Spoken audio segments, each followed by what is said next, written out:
When Miriam and I discussed who would introduce whom, it was very clear to me that I wanted to introduce Ed Klein, because it will be almost impossible for me to conceive of an institute in which Ed Klein is not involved in one or more programs.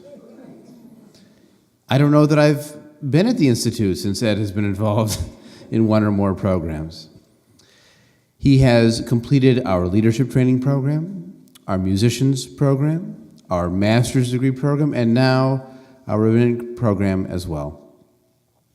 When I think of Ed Klein, I think first off of a tight mind. What do I mean by a tight mind? One of Ed's highest callings in serving our movement was letters to the editor. In fact, his Madrich project, as I recall, was a collection of his letters to the editor because he was published everywhere. When there was an article of note, he found it, he read it, and in 60 words or less, he demolished it. Because he could make the point simply and clearly with a clear example, always beautifully articulate. It took me years to realize that he was an accountant because of his wonderful, loquacious way with words and his terse, concise way to answer these questions. I have to tell you, having heard several graduation speeches from Ed Klein over the years, he is a marvelous phrase maker and storyteller. I think my favorite of all time was when someone asked him, "Ed, how can you believe in free will?" His answer, "I have no choice."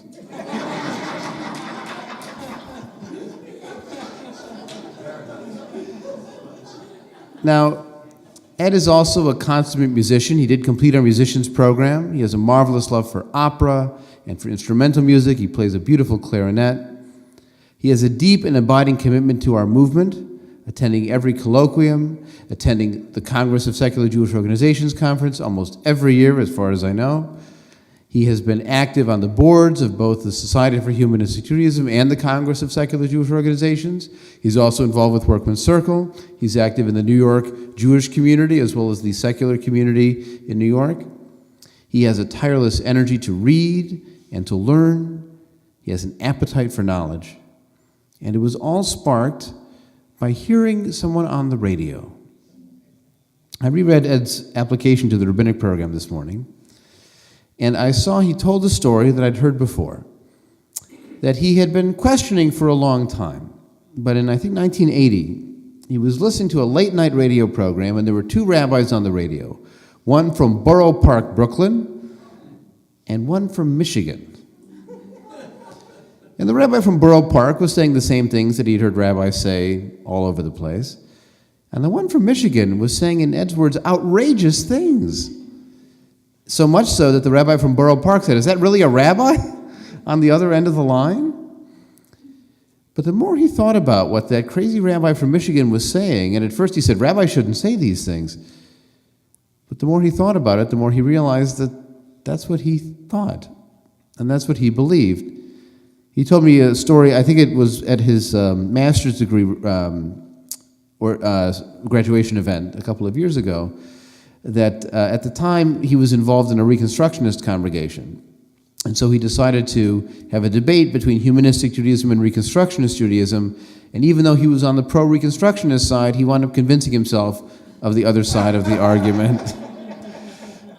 And that abiding interest in, and he lost, but he won in the long run, and so did we. Well, Ed, it is with great pleasure that I can invite you to this podium. I know that your master's thesis was on the varieties of secular and Jewish identities that encompass ethical culture and Reconstructionism and Reform and Humanistic Judaism. And it is with great pleasure that I can finally say you are done with the Institute. And most importantly, you are Rabbi Edward Klein.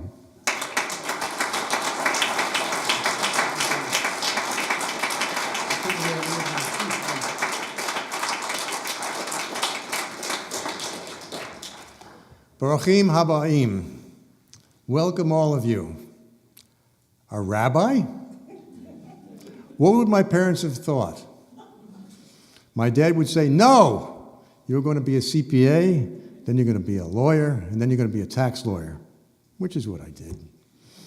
Only my Uncle Fred had it right. He said I was going to be a rabbi. He was a modern Orthodox Jew, and I really don't know what he would think of what's happening this evening. I just don't know. But I must say, he was prescient. He said I would be a rabbi. The only one in my family that said that. My Jewish odyssey started in an Orthodox Talmud Torah on Troy Avenue in Brooklyn, New York. I was told by my teacher that every morning I was to recite a prayer and wash my hands before taking 3 steps. I went to my bed and measured 3 steps from my bed, and I was still in my bedroom. I took 3 giant steps, as kids are wont to do, and I was still in my bedroom. So I shared the problem with my mother, and she gave me a shissel, said, fill it up with water, put it under your bed, and you're set in the morning. So then that night, I paraded around the living room with my shissel full of water, showing my sister and my father what I was doing. And my father said, what is going on here? And the next thing happened next week. I found myself in the Brooklyn Jewish Center, no longer in the Talmud Torah, but in a conservative Hebrew school. No more shissel ritual. Decades later, I married a very lovely woman, Joan, who was a free-thinking Jew, something I had not experienced firsthand. She and her father, Marty, started my serious questioning of my Judaism. We were advised to use Reconstructionism as a bridge between us. So I was a Reconstructionist for years, when in 1980, now you just heard the story before, 2 rabbis on the Larry King show, very, very late at night, Borough Park, you heard the story. The one thing that Adam left out was the rabbi said, you have a rabbi from Michigan on the other line? He says, he sounds Meshuggah to me. But the point was, I came out of here saying, this really makes sense. This is a no-nonsense Judaism. And the next morning, I wrote a postcard to the Society for Humanistic Judaism, and of course, that rabbi was Rabbi Wein. In 1988, Morris Zukenik and others and I formed what is now the Queens Community for Cultural Judaism, and I started my Madrich training in 1992 and completed it in 2001 with the help of my mentors, Morris Zukenik and Len Sherlin. On procrastination, Pirkei Avot says, Im lo achshavi matai, if not now, then when? And Pirkei Avot 2.5 says, do not say when I have leisure time I will study, because you may never have leisure time. My clarinet teacher, Joe Title, when he retired, and I'm sure he was unaware of Pirkei Avot, but he often said, the only thing wrong with retirement is that I don't get any more days off. Joe was busy the rest of his life, every day. There's a story of the mule at the Kentucky Derby. It did not win, it did not place, it did not show. It was stubborn, yet persistent, and eventually reached the finish line. Yes, I did take my time. I understand that there are still some mules out there on the racetrack. Some of them are stubborn. Won't name names. Some of them are stubborn, but I wish them the persistence to reach the finish line. After receiving my Madrich designation in 2001, after a lot of persuasion by Marilyn Rowans, I started my master's at the Institute in 2002, which I completed in 2012. When I was told by Sherwin in 2005 that I should be in the rabbinic program, I applied in 2008, so it's really only been 6 years as a rabbinic candidate. In 2011, I started my external master's in Judaic Studies at Brooklyn College, City University of New York, which I am told I will receive shortly, my MA in Judaic Studies. So I received my 6th master's, and I've been told by a good friend that I learned by degrees. My master's thesis for the Institute was Twists and Turns in the Tanakh, in which I have about 40 or 45 different twists and turns. I'd like to share one with you, which is the Akedah, the binding of Isaac. As a child and young adult, I sat through dozens of explanations of this troublesome story of the binding of Isaac, in which Abraham is being put to a test of faith to sacrifice his son. It seems so bizarre for Abraham, who a few chapters earlier so valiantly fought for the Sodomites and pleaded with Yahweh to save Sodom for the sake of 50 righteous people and bargained him down to 10 righteous people, to so meekly accede to sacrifice his own son. This could be called homicidally indifferent to the fate of his own son. Kierkegaard proposes that the story can be understood in what he calls the teleological suspension of the ethical, where the purposeful design universe, the designer trumps ethics. But if nature has no purpose, which is dysteleology, there can be no suspension of the ethical. A fascinating explanation of this dramatic personality change from Abraham is given in the documentary Hypothesis. According to Richard Elliott Friedman, Genesis 18, the Sodom story, is from the J source, the Yahweh source, while Genesis 22 is from the E source, the Elohim source. So God has different name in each of these stories, and they come from different sources, so Abraham is a different personality. Thus, we have two different Abrahams from two distinct biblical sources, which helps to explain the change in personality from the bold, bargaining Abraham when it comes to the people of Sodom to the meek, acquiescent Abraham when it comes to his very own son. Even more fascinating is the change in the source right in the middle of Genesis 22. According to Friedman, verses 1 through 10 is from the E source, the Elohim source. And right in the middle of the story, at the crucial moment in Genesis, in verse 11, it switches to the J source. Elohim tests Abraham, who was compliant. Abraham binds Isaac and laid him down on the altar. Then Abraham reached out his hand and took a knife to kill his son. That's the E source. Now it switches to the J source, right in the middle of the chapter. But the angel of Yahweh called to him from heaven and said, Abraham, Abraham, do not lay your hand on this boy, do anything to him, for now I know you fear Elohim, since you have not withheld your son, your only son, from me, the J source. In this bizarre story, an angel of Yahweh countermands the command of Elohim. This involves both a contradiction and exchange in the name of the deity. Friedman said it has been suggested that in the original E version of the story, Isaac was actually sacrificed, and that the intervening 4 verses were added subsequently when the notion of human sacrifice was rejected, possibly by the redactor Ezra. Also, Friedman says at the conclusion of the story, Abraham returns to his servants, and interestingly, Isaac is not mentioned as returning with him. Isaac is never again mentioned in the E source, thus supporting the theory that he was indeed sacrificed in the original E version. Abraham and Isaac never talk, father and son, never talk after the Akedah in either the E version or the J version. We do not hear the voice of Sarah, Isaac's mother, in this episode. Did she try to stop Abraham? Did she know what he was up to? Would a mother have done what Abraham did? Nor do we get Isaac's inner thoughts about lying there with a knife poised over his body. Following the Akedah story, we can note 2 postscripts to the Akedah. Sarah goes away from Abraham, never to rejoin him or speak another word to him until her death.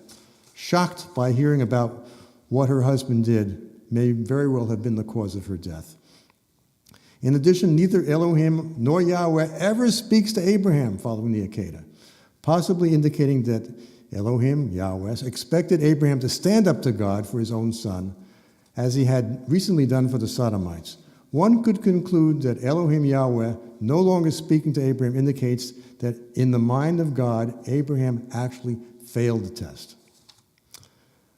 When I started my external master's at Brooklyn College in 2011, my graduate advisor, Professor Sharon Flato, told me that there is so little time and so much to learn. Now there's even less time and much more to learn than I ever imagined. At Brooklyn College, they have 15 or so graduate courses in Judaic studies listed in the graduate bulletin, which I showed to Sherwin many, many years ago, and he checked off the ones I should take. Unfortunately, they never give any of those courses. Why? Because they have no students. When I applied, it's been 8 years since they had a graduate student in Judaic studies. 8 years. All of a sudden, 2 graduate students show up, a humanist agnostic Jew, and a non-Jewish Japanese woman. With my advisors, we managed to cobble together a first-rate program of study from the Brooklyn College Judaic Studies Department, its History Department, Queens College History Department, and the City University of New York Graduate Center History Department. At the Graduate Center, I took 3 courses. I was a master's student, and they were all PhD candidates in political science and history. And I asked the professor, David Sorkin, I said, is there one curve for me and the rest for the others? And he says, no, there's one curve for everybody. And I took 3 courses and was reading 600 to 800 pages a week, working my tail off, and managed to get 2 B pluses and an A minus. This exhausting yet rewarding experience cured me of any thoughts of pursuing a PhD. My thesis at Brooklyn College is entitled Jewish Responses to the Enlightenment and the Resulting Religious Streams. I started with natural law, the laws of Noach, the Noahide laws, the Enlightenment, French Enlightenment, religious moderate and radical, with Spinoza being the radical, Moses Mendelssohn and the Haskalah, the Jewish Enlightenment, the Wissenschaft der Judentums, the science of Judaism, and the 4 resulting religious streams, Abraham Geiger, Reform, Felix Adler, ethical culture, Mordecai Kaplan, Reconstructionism, and Sherwin Wine, secular humanistic Judaism. The most interesting thing I learned about Felix Adler was that when he left Reform Judaism to form the Ethical Culture Society in 1878, he was begged by a bunch of Reform rabbis to make ethical culture a radical, ultra-Reform, secular, humanistic Jewish movement. Think of that. Adler had the opportunity, but his universalism trumped any particularism. Had he chosen to do so, there could have been a radical, secular, humanistic Judaism movement starting in 1878. Decades before Sherwin Wine or any. The most startling item I learned about Mordecai Kaplan came from his private journal, which was edited by Mel Skult. Kaplan kept a journal for decades and decades, which was private, not intended for anybody to know. And after his death, Mel Skult went through all of this and edited it and put it in the form of a book. And one entry stated, "The very thought of daily prayer makes me nauseous." Mordecai Kaplan. I made a speculation about Sherwin Wine. In all likelihood, had the Reconstructionist Rabbinical College existed in the 1950s, Wine would have chosen that path. He chose Reform because there was no Reconstructionist Rabbinical College. And what a powerful influence he would have been on that movement. One can only speculate that Wine would have been the enfant terrible of the Reconstructionist Rabbinical College and the Reconstructionist movement. One can only speculate as to regular encounters between Kaplan and Wine, the powerful influences on each other, and the directions their thinking might have taken. I quote the one actual meeting between Kaplan and Wine, as related by Sherwin, in my Brooklyn College thesis. Kaplan says, "Rabbi Wine, what is this humanistic Judaism of yours? I started humanistic Judaism in 1922, but I chose to call it Reconstructionism." Rabbi Wine, "Rabbi Kaplan, we are both humanists in our thinking, but with all due respect, you have all the trappings of a conservative Jew with all the inconsistencies with humanistic thought. On the other hand, I am consistently humanist in both my thinking and my behavior." According to Wine, there was no response from Kaplan, a professor of homiletics at Jewish Theological Seminary for 50 years, who should not have been at a loss for words. One thing I discussed in my thesis was the term agnosticism. I found out that Professor David Sorkin and nobody in the Graduate Center seemed to have ever heard of the word, and it really came from Immanuel Kant. I read that book back in Syracuse University in philosophy, his critique of pure reason, 800 pages, and he's trying to prove that God exists, and I'm a good conservative Jew, so I'm reading hundreds of pages, and I'm rooting. I say, "Go, Immanuel, go, you can prove it, you can prove it." And I get to the end, and he can't prove it, he gives up. And he says, you can't prove God exists, you can't prove he doesn't exist, hence the term agnosticism, which means whether God exists or not is irrelevant because it can't be proven or disproven, and there are no verifiable consequences from belief or disbelief in God, so just get on and do the best you can with your life. So I asked Joe, and I said, this term agnosticism, who came up with it? He says, Paul Kurtz did. So then I saw Paul Kurtz about 2 years later, and I said, Paul, Sherwin says you came up with agnosticism? He says, oh, no, Sherwin did. So you got the tweed ring, they're pointing at each other. Now they're both deceased, so I don't know. So I went to the font of all wisdom, Wikipedia, and I found out that in the 60s, Sherwin-Wine came up with the term ignosticism, and in 1990s, Paul Kurtz came up with the term igtheism. Both mean exactly the same thing. In my Brooklyn College thesis, I told my experience with Rabbis Without Borders Rabbinic Candidate Retreat, where they invite candidates from all streams of Judaism, where I was asked if I would like an aliyah on Shabbat. I told the head of the ritual committee I have not had an aliyah since my ufruf, and I no longer pray. And she said, think of something you might say tomorrow morning. I came up with the following based on Rabbi Judy Side's formula. Before the Torah reading, we rejoice in our heritage, which has given us the tradition of reading from the Torah scroll, the most ancient literature of the Jewish people. After the reading, we give thanks for the privilege of reading from the Torah scroll, the most ancient literature of the Jewish people. It was very well received by the 3 rabbis who run the retreat and a bunch of rabbinic candidates. They told me they don't want me to write on Shabbat, so please, when I got home, could I email them what I said? When I got home, I asked the Reform rabbi, I told him about it, he liked it a lot. I spoke to a conservative rabbi, he liked it a lot. I said to both of them, can I use this statement on Saturday morning in your synagogue? He said, absolutely not. They have ritual committees. I was critiquing Reform, ethical culture, and Reconstructionist movements. So I really had to critique humanistic Judaism, which was a task for me. A major criticism of secular humanistic Judaism is its abandonment of the concept of God, the divine nature of Torah, prayer, and halacha. I don't think we have any trouble with that. While this is based on the radical enlightenment and enabled Rabbi Wein to reconcile Aristotelian philosophy with Judaism, for a substantial number of believing Jews, this is a very difficult or impossible to understand. For them, the above-mentioned casualties, God, the divine nature of the Torah, prayer, and halacha, are an extraordinary and far too exorbitant a price to pay for the Aristotelian reconciliation. When I recently delivered part of my Brooklyn College thesis at the City Congregation in Manhattan, I did something I could not do in my thesis. I chose to call it Goldilocks and the 3 Rabbis. Goldilocks finds Adler's ethical culture lacking Yiddish tam, and therefore it's too cold. She finds Kaplan's Reconstruction with its God language, prayers, and rituals too hot. But she finds Rabbi Wein's humanistic Judaism just right. I just want to relate one story.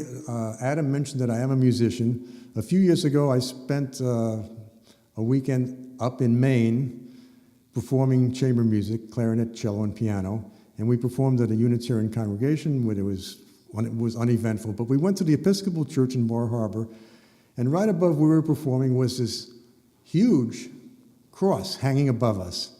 And it was made out of gigantic nails that would have been impaled Jesus on the cross. But gigantic, huge things, one horizontal, one vertical. And I'm sitting under this thing, and it's like the sword of Damocles. I'm looking up and saying, ah.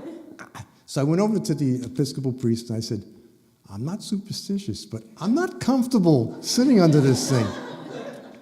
And he says, not to worry, it's made out of styrofoam. So much for crosses and crucifixes. What next? Should I settle down and have a family? Well, you guys know me better than that. So I continue as a senior auditor at Queens College. I took 9 credits instead of 6. In the spring semester, I'm taking 9 credits this semester. Next semester, I'm taking 9 credits instead of 6. And the nice thing about it is that as a senior auditor, I don't have to do any papers. It's the best of all possible worlds. Ashreinu b'yishratenu hakoach shehecheyanu v'kiyamanu v'higiyanu lazman hazeh.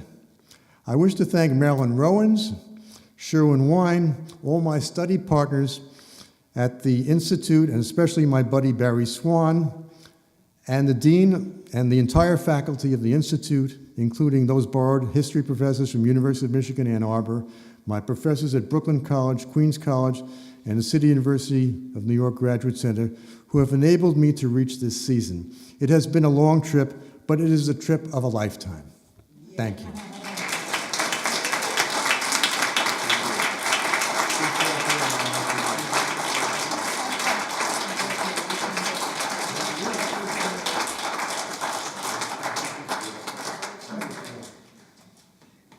Well, we have two new rabbis in our movement. We are at a bar mitzvah stage in our movement's growth. And so I'd like to invite our two new rabbis, Ed Klein and Susan Averbach, to come forward to light our Havdalah candle. And as you'll recall, the ceremony of Havdalah is complete and the new week begins when the light of the candle, which is braided of many wicks, many years, many life experiences, is extinguished in the wine. And so the fire of excitement, the sweetness of life are combined with this one ritual act. So I invite you to step forward, to light the candle, and to extinguish it in the wine.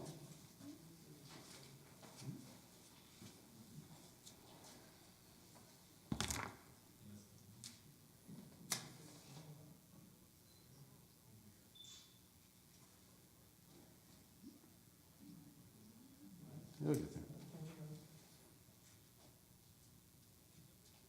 Where's the light?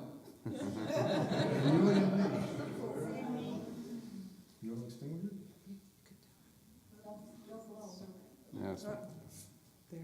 Still got the hiss. That's the important. That's right. And now our concluding reading on page 8 of our service to be read by our new rabbis.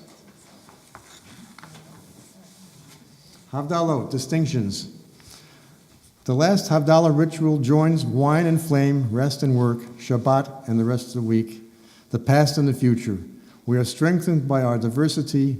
We are inspired by our creativity. We find hope and courage in the power of our ideas. How good it is to face this future together.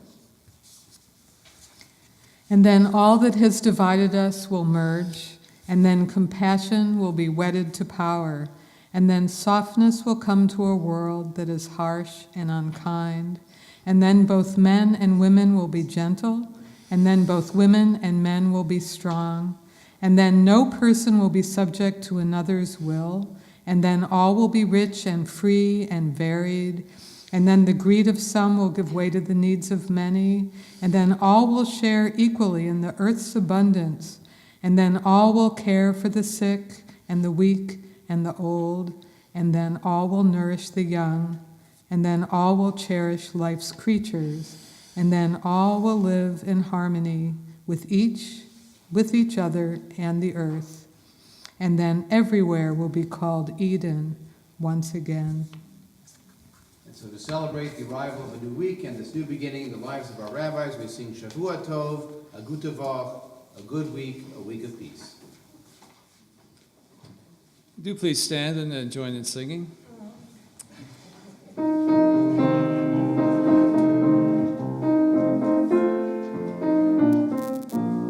Shavua Tov, Shavua Tov, Shavua Tov, Shavua Tov, Shavua Tov, Shavua Tov, Shavua Tov, Shavua Tov. A gute Woche, a gute Woche. A gute Woche, a gute Woche, a gute Woche, a gute Woche, a gute Woche, a gute Woche. A good week, a week of peace, make gladness reign and joy increase. A good week, a week of peace, make gladness reign and joy increase. And please wish a Shavua Tov or a gute Woche to the people near you.